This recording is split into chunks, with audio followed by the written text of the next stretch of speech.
Welcome to the Deep Dive. This is where we take interesting sources, articles, research, discussions, and, well, we pull out the really important stuff. Yeah, the key knowledge, the insights you need. Think of it like a shortcut to being genuinely well-informed, but without drowning in information. Exactly. And today we're digging into a really fascinating conversation from the Vergecast, hosted by David Pierce.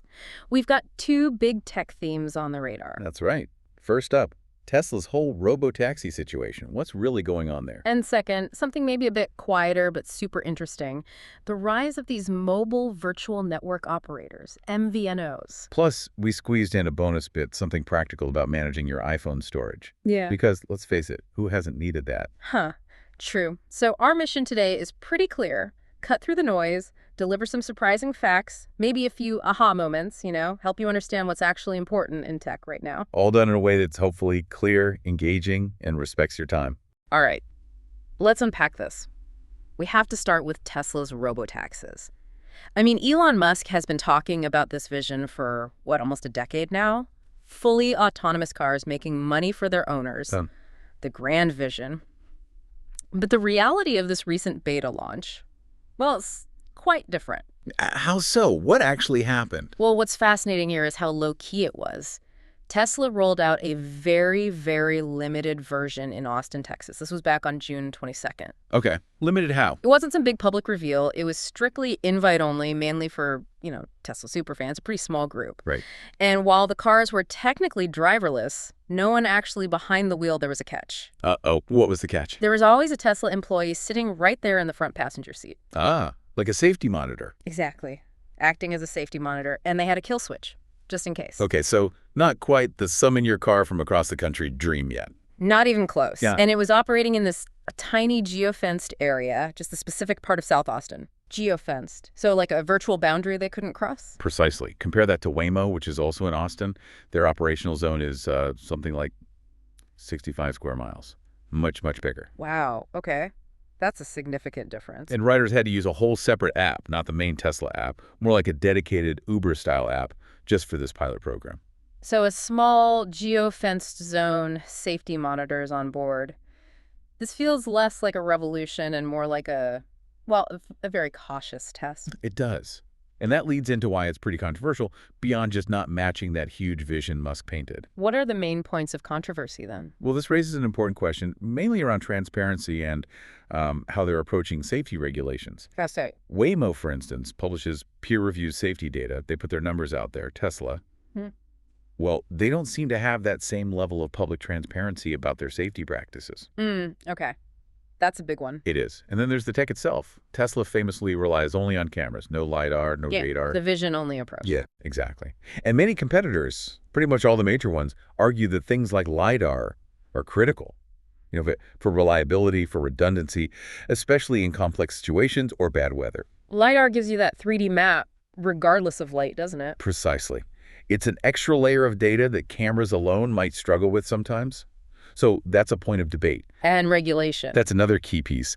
Tesla hasn't really gone through the same kind of rigorous state-level regulatory hoops that others have. Think about California. They have these extended testing mandates before you can operate publicly.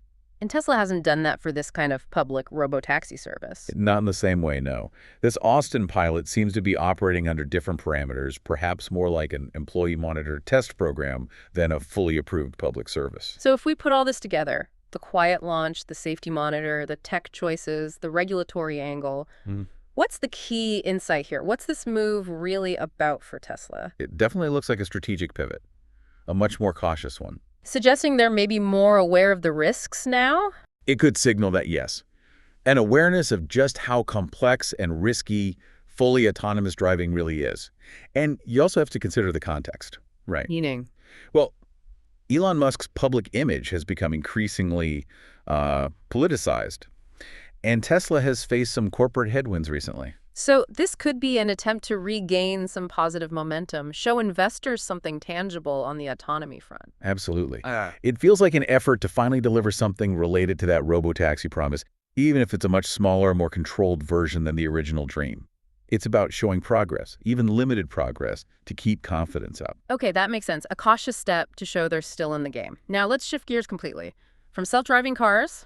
To something maybe less flashy, but honestly potentially impacting more people day to day. Right. Let's talk about MVNOs, mobile virtual network operators. Here's where it gets really interesting, I think. It is. So MVNOs, let's define that clearly. These are companies that sell you mobile service, but they don't actually own the cell towers or the network infrastructure. Okay, so how does that work? They basically lease network bandwidth wholesale from the big carriers. Verizon, AT&T, T-Mobile. Got it. They rent space on the big networks. Exactly. And because their overhead is lower, no towers to build or maintain, they can often offer plans that are cheaper or maybe target specific niche markets, often prepaid plans. And we're seeing more and more of these, right? What are some examples? Oh, yeah, tons. You've probably heard of Mint Mobile. That's the one Ryan Reynolds was involved with, now owned by T-Mobile. There's Boost Mobile, Cricket Wireless, even some maybe less expected ones. Vergecast. Well, the source mentioned Trump Mobile, Liberty Mobile. These often target specific affinity groups. And even cable companies are in on it, like Comcast with Xfinity Mobile or Charter with Spectrum Mobile.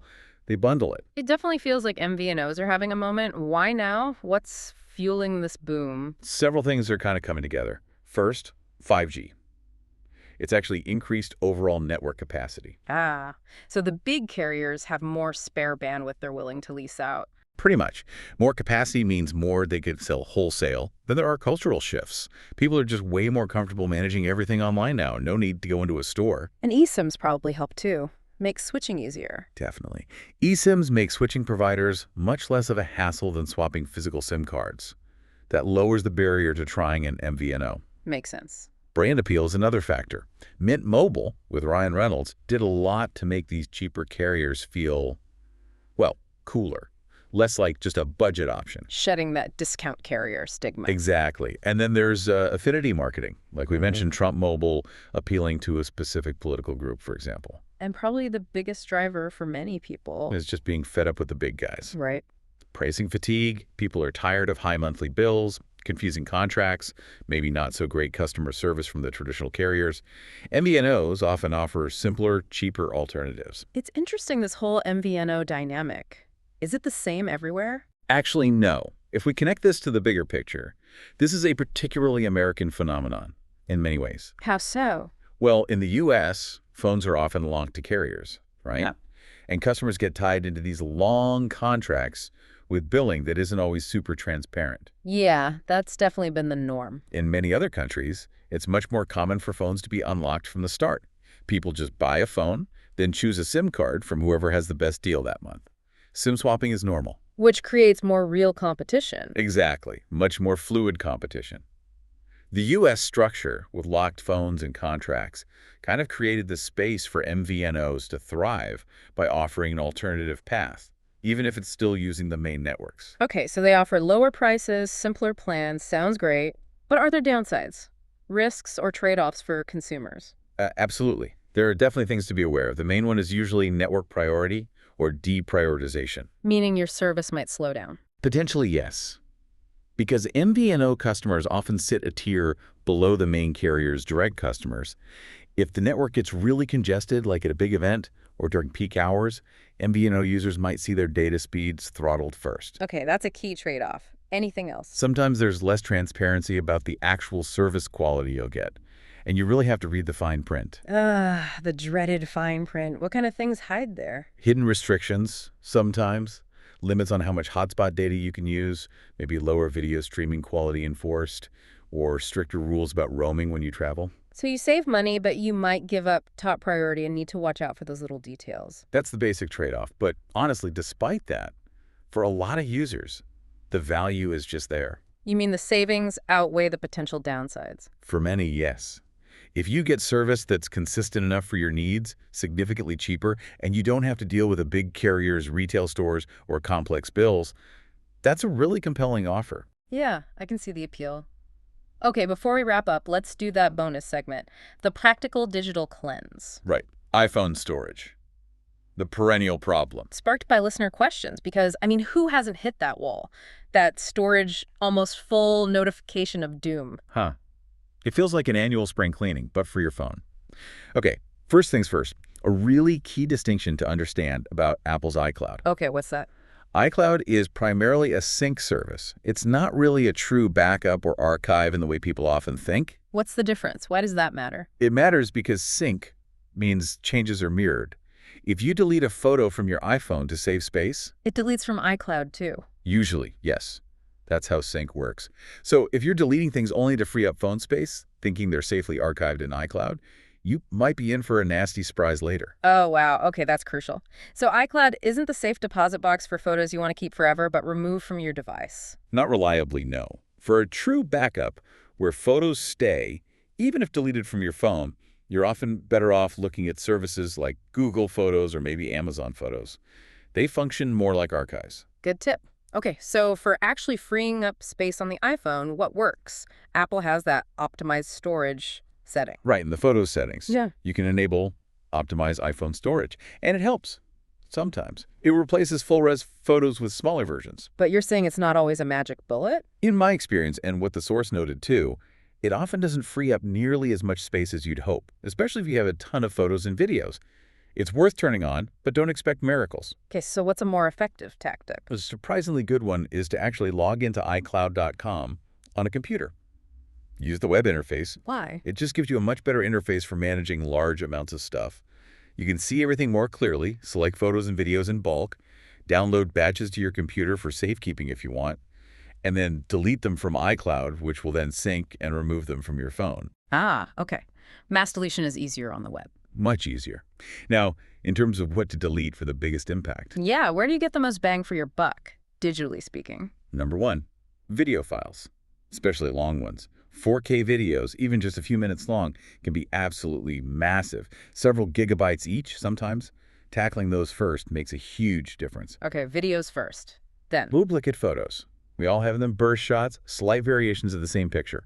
There are apps that can help find duplicates, or you can scroll through manually. It adds up. and the third big culprit. Screenshots and memes. Just endless screenshots of things you needed for 5 seconds, random memes saved. Go through your screenshots album and be ruthless. You probably don't need 90% of them. Guilty is charged on the screenshots. Okay, so videos, duplicate screenshots. What if you want to keep stuff but just not on your phone? Or maybe even out of iCloud? That's where other options come in. Good old external hard drives for archiving, or using secondary cloud storage like Google Drive or Dropbox. You can upload photos and videos there, confirm they're safe, and then delete them from your Apple ecosystem. It's a way to avoid just constantly paying Apple for more iCloud storage. Right, avoiding the upsell. Good practical tips. Okay, so we've covered Tesla's cautious robotaxi steps, the surprising rise of MVNOs, and how to clean out your iPhone.